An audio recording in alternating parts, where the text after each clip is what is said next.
ஒரு அழகான, பசுமை நிறைந்த, அமைதியான காட்டின் ஓரத்தில் ஒரு கருப்பு காகம் மெதுவாக வானத்தில் பறந்து கொண்டிருந்தது. வெயில் கொஞ்சம் அதிகமாக இருந்தது. காகத்துக்கு ரொம்ப ரொம்ப தாகமாக இருந்தது. ஆஹா, கொஞ்சம் தண்ணீர் கிடைத்தா எவ்வளவு நல்லா இருக்கும் என்று காகம் மனதுக்குள் நினைத்தது. அது சுற்றி சுற்றி கவனமாக பார்த்தது. அப்பொழுது ஒரு மரத்தின் கீழே ஒரு கண்ணாடி குடம் இருப்பதைக் கண்டது. குடத்தினுள்ளே தண்ணீர் இருந்தது. சந்தோஷம், இன்றைக்கு என் தாகம் தீரும் என்று நினைத்து காகம் குடத்தின் வாயில் மெதுவாக அமர்ந்தது.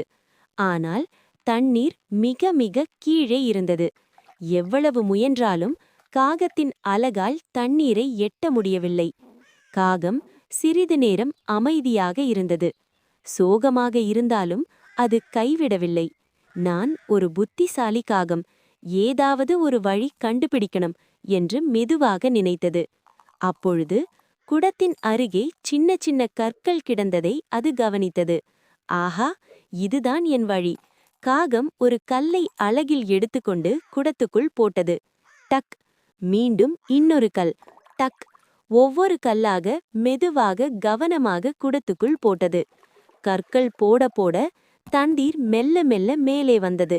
சிறிது நேரத்தில் காகத்தின் அலகு தண்ணீரை எட்டியது. கக் கக்!